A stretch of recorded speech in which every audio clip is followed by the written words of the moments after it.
lead bohemian lives. They fail as husbands and as wives. Therefore, they cynically disparage everybody else's marriage.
Birds.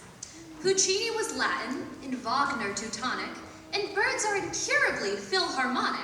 Suburban yards with rural vistas are filled with avian androcestas. The skylark sings a roundelay, the crow sings the road to Mandalay, and nightingale sings a lullaby, and the seagull sings a gulliby. That's what shepherds listened to in Arcadia before someone invented the radio.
Pianists.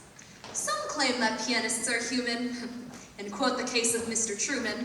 Saint Sans, on the other hand, considered them a scurvy band. A blight they are, he said, and simian, instead of normal men and women.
museum hall, the fossils gathered for a ball.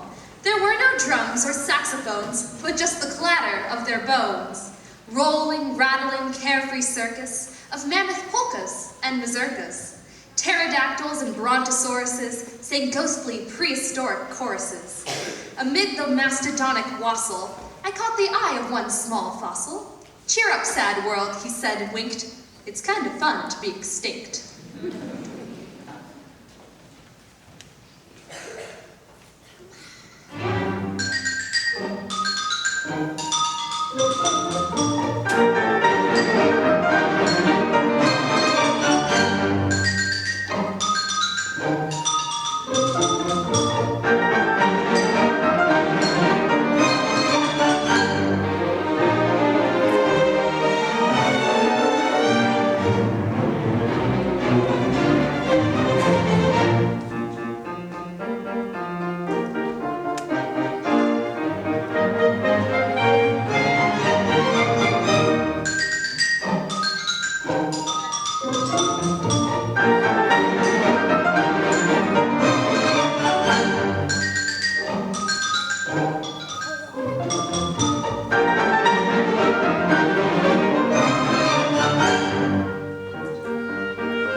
The swan can swim while sitting down. For pure conceit, he takes the crown. He looks in the mirror over and over, and claims to have never heard of Pavlova.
The grand finale. Now we've reached the grand finale on an Animali Carnivale. Noise new to sea and land issued from the skillful band. All the strings contort their features, imitating crawly creatures. All the brasses look like mumps from blowing oompa oompa umps. In outdoing Barnum and Bailey and Ringling, St. Saëns has done a miraculous thingling.